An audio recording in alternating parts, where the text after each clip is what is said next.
Welcome to DNB news. Mala Mahanadu జాతీయ అధ్యక్షులు తాళ్లపల్లి రవి ముఖ్య అతిథిగా పాల్గొని ఆయన కార్యాలయం ప్రారంభించారు. అనంతరం నడిగుడి మండలం మాల మహానాడు అధ్యక్షునిగా కొమ్ము రమేష్ కి నియామక పత్రం ఇచ్చి ఎన్నుకోవడం జరిగింది.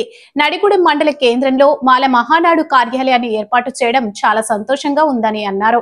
భవిష్యత్తులో ఈ ప్రాంతంలో ఉద్యమాలకు గొప్ప కేంద్రంగా కావాలని, ఎస్సీ వర్గీకరణ చేసి బీజేపీ ప్రభుత్వం ఎస్సీలను విడగొట్టి అన్నదమ్ముల మధ్య చిచ్చు పెడుతుందని ఆరోపించారు. భవిష్యత్తులో మా ఓట్లు మేమే వేసుకుని రాజ్యాధికారాన్ని సాధించే దిశగా ముందుకు వెళ్తామని అన్నారు. ఈరోజు సూర్యాపేట జిల్లా నడిగూడ మండల మాల మహానాడు కార్యాలయం, అదేవిధంగా నూతన అధ్యక్షుల ఎన్నిక కార్యక్రమానికి మాల మహానాడు జాతీయ అధ్యక్షునిగా తాళ్లపల్లి రవి గారు నన్ను ఇక్కడికి ఆహ్వానించినందుకు ఈ జిల్లా నియోజకవర్గ మండల గ్రామ ప్రజలందరూ కూడా, మాలలందరూ కూడా పేరు పేరున శిరస్సు వచ్చి జైలు తెలియపరుస్తా ఉన్నారు.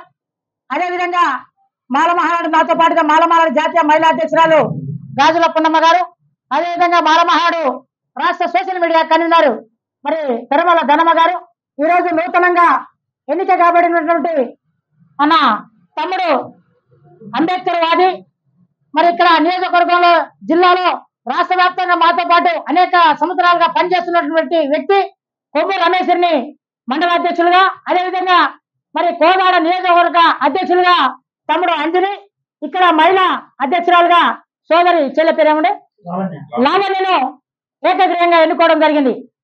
ఎస్సీ వర్గీకరణకు వ్యతిరేకంగా ఈరోజు జరుగుతున్నటువంటి ఉద్యమంలో భాగంగా ఈ రాష్ట్ర ప్రభుత్వం రావాలని చెప్పి మాలో కాంగ్రెస్ పార్టీకి ఓట్లేస్తే, మరి మా సోదరులు బీజేపీ పార్టీకి ఓట్లేస్తే కాంగ్రెస్ పార్టీ మా మెడపై కత్తిని వేలాడదీసి అశాస్త్రీయంగా వర్గీకరణ చేశారు.